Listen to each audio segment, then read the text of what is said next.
I want you to get together. Hello, everybody. I've got another episode here for my Remember series. I'm recording it in my bedroom and not the car as I usually do because I'm in the middle of a heat wave here in the UK and it is sweltering. Sitting in a hot box is not what I want to be doing right now. But I've been doing some research into a topic which I remember when it first appeared in about 2011, 2012, and this is a topic about cloning and in specifically about an individual who came out and started talking about these things called cloning centers. Okay, and this one really is a trippy one. It's a deep dark theory. Okay, and I remember at the time I was talking and listening to somebody called Jesse Spots talking about a lot of this as well during the day, and he was kind of the other YouTuber I saw who was really going deep into this concept of the cloning centers and also theorizing about the intentions of the individual called Donald Marshall, who was spreading this information, and being a whistleblower for it. So let me give you a quick summary and recap of what this was. Now, this isn't going to be a deep dive into cloning centers. That's not what this series is about. I know I have a lot of new subscribers who might not necessarily know what this is all about. But these Remember series are just a quick recap summary of something from the past that you may have forgotten about to do with conspiracy culture, a theory or an idea, which has kind of been pushed to the wayside and taken over since then by other theories that have come along and kind of taken the spotlight. But this is one I don't think we should really necessarily be quick to forget. So, the premise is that this individual called Donald Marshall came out and made a video in about 2012 claiming to be um, a victim of extreme ritual satanic abuse of the Illuminati. But the way they would do this was extremely trippy. So he said that his parents had sold him to the Illuminati as a slave, basically.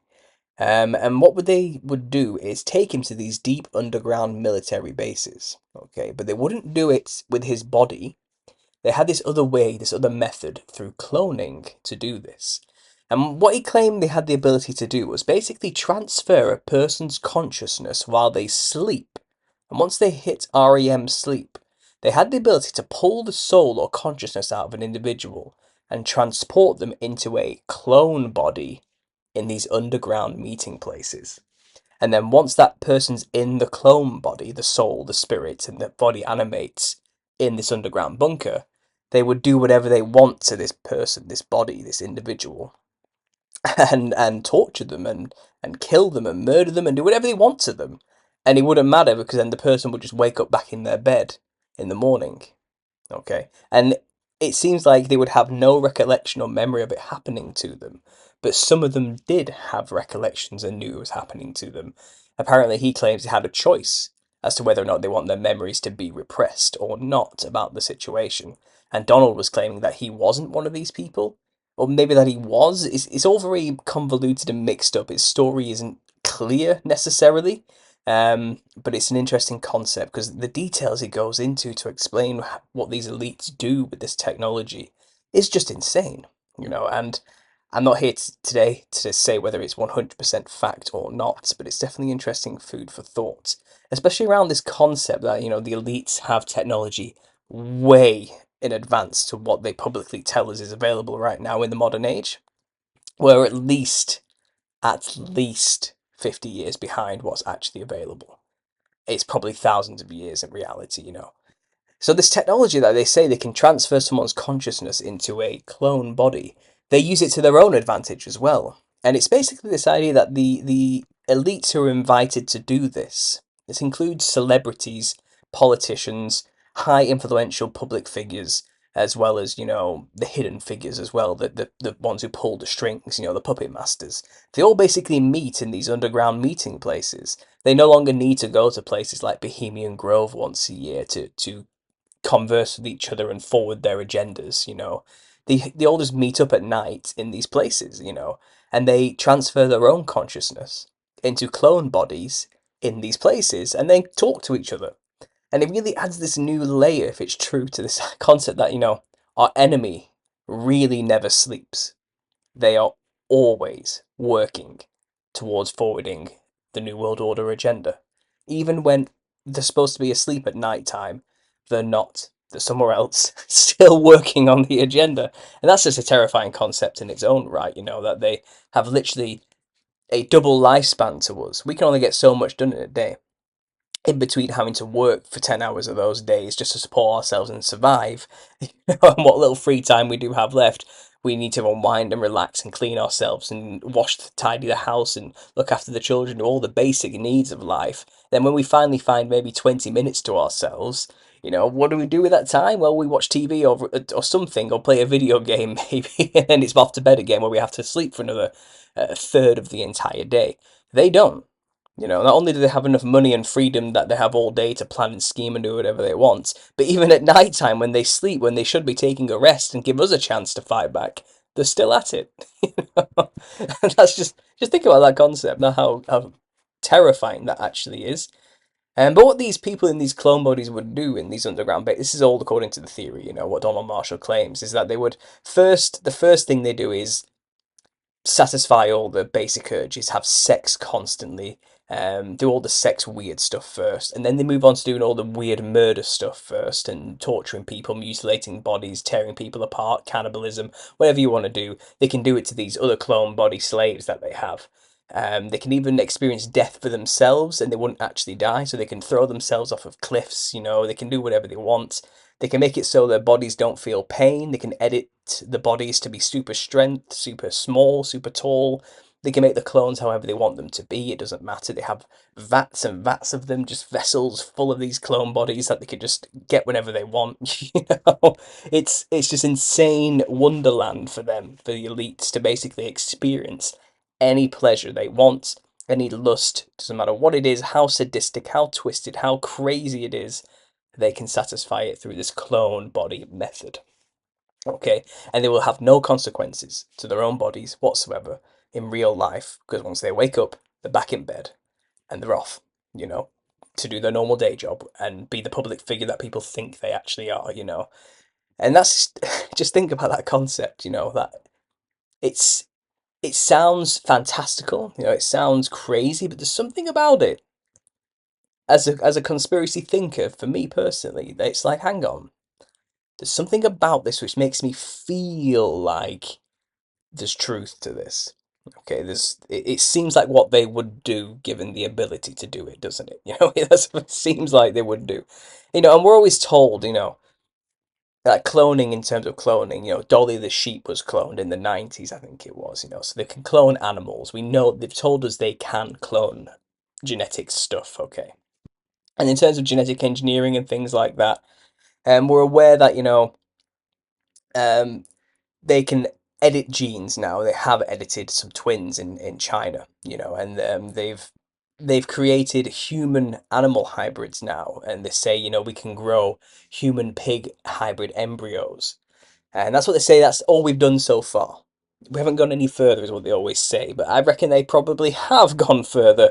And who's to say they haven't already refined and 100% mastered this technology and have done for a long time? And we're just getting a trickle down into our society version now, trying to normalize it slowly so we'll accept it more to be externalized into the hierarchy of the earth, in the New World Order. But what we're seeing are just these little drip feed glimpses of what they're capable of. And it could be that they literally have this whole system already made up where they are experiencing second lives in these bodies, at night time. Whenever they want, in fact, or as long as they're sleeping, they can transfer their consciousness to go to these places, these dream places that are real underground bunkers, completely cut off from anywhere else. No one else can access them unless you're invited and you're a proper member of these elites. And the victims involved in this, they get mutilated, tortured, raped, torn apart, abused, used in every way, shape, or form. And the elites get to just have a party basically consistently. But he explained, they get bored eventually. They do all the sex stuff, then they do all the murder stuff, and then they just settle down and then they start talking to each other and plotting, planning, organizing. The next step in the agendas, they share ideas for like the programming, the TV shows, and all this sort of stuff, and the scripts. That's where they get their ideas from. Donald Marshall claims he was one of the people who actually wrote a lot of the songs for these famous people who'd be in these underground bunkers, and they kind of used him as an entertainer. Eventually, after they stopped torturing and murdering him, he was funny, he was talented, so they used him as like their little pet project where he would give them ideas for songs, and they would steal his ideas and use them in the real life and stuff like that. That's what he claims was going on. And then he comes out as a whistleblower because he claims once he reached the age of 30, all of his memories came back and he remembered what had been done to him in these cloning centers. And he says that tends to be what happens. Once they reach 30, the programming wears off, and all these people around the world who have been consciously messed with start to remember it, um, which is very trippy when you think about it. And he says, people just think they've got um, medical issues or mental issues. They don't really know what's going on, but he remembers, he knows what's actually going on. And he says, people who, when their clone bodies are being damaged, it can affect their physical bodies, he says, in the waking life, and it comes through as like heart problems, general health problems start to happen because it's like the consciousness is still linked to the body in some way. It's a very complex thing. I don't know what to make of it, but I've given you kind of an overview there of what the theory entails if you haven't heard it before. But let me know if you do remember this when it was happening. Now, I don't know what's happened to Donald Marshall now. I've done a cursory look, and either he's just not posting things anymore, but I think some people have theorized or said that he has been taken out. He's gone, he's been killed, he's said too much. Um, I don't know. He says there is another trippy aspect to all this involving the reptilians, the Vril, he calls them. And he says there were three types of Vril who came from underground, and they kind of made a deal in these underground bases with the elites to kind of work together, and a lot of these elites work with these reptilian people to control the earth basically, and a lot of them commingle and interact in these underground bases during this cloning moment. um, Now, from my perspective, that sounds like it's basically Nephilim genetics. The people who it's either the people who genetically engineered themselves to be like Nephilim, who are still around, who maybe survived the flood by going underground, or it is literally a human angel hybrid, so a reptilian human hybrid from that purpose. It could be remnants of true Nephilim still in survival. This is all from my researchers' theories. There's plenty of theories about what these things actually are. Or it could be that they are literally a race, an ancient race that was around even during Adam and Eve's time. Could these have been the serpents that convinced Eve in the garden? Let's say one of them, came along to Eve in the garden and convinced her to eat of the fruit. Could this be the serpent? Was it a race of serpent people maybe that were around during that time, which are now under the earth? Maybe that was a part of their punishment for doing what they did. I don't know. I don't know if even if any of this is even true. Don't get me wrong. I'm just telling you what the theory is. And I want to know who remembers this. What do you think? Do you think Donald Marshall is absolutely full of it? Do you think he's 100% legit and telling the truth? Or do you think it's kind of a bit of the truth mixed with lies, just to kind of muddy the waters? A lot of people out there have theorized that Donald Marshall is there to make the idea of cloning seem ridiculous. He's there to make conspiracy theorists seem crazy and insane. I've heard that angle. I've heard there's a lot of devotees out there who say, no, he's 100% telling the truth. He's legit. He's not lying at all, and we need to believe him. There's that angle too. I heard somebody quite slimily saying, well, Donald Marshall seems to be talking about his abuse as a child quite a lot from his parents. And could this just be a whole imagination he's created to cope with the child abuse he suffered? And they pointed to the national DSM-5 all about mental health issues and said conspiracy theorists tend to have this problem where they suffer extreme trauma, and then to cope with it they'd rather believe grand overarching conspiracies than believe somebody close to them actually hurt them, and that's just slimy gaslighting stuff that I hate that angle. It's implying that anybody who's a conspiracy theorist is just some crazy person trying to deal with some abuse or something. It's like, how gaslighting does that sound? That is so disgusting. And it's just, no, you're the crazy one, is what they're trying to say, you know? And it's like, nah, the conspiracy's real. I'm not crazy, you know? That's what it comes down to, really.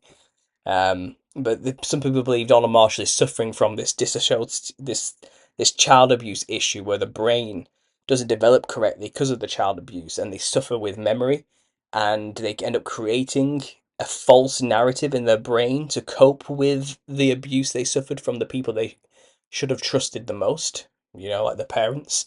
And all of this, I was sent to underground bases and tortured and murdered and abused by the elites. It's just his way of trying to process that his mum and dad were simply just abusing him as a child, you know. Um, but again, that sounds gaslighty. I don't like it. I don't like that theory at all. But I have to put it out there as a possibility. Maybe Donald did just make it all up as a coping mechanism for his abuse. Maybe. But there's something about all this, like I said, knowing what we know about what these people are capable of, it wouldn't surprise me if it was true. It really wouldn't. So what do you think? Do you guys remember this theory when it happened? If anyone knows what's happened to Donald and has followed it, let me know in the comments because I couldn't quite figure it out. Um, yeah, so I'll leave that with you guys there to think about. I'll be back with more videos soon. Thanks for listening, and as always, God bless. I want you to get together.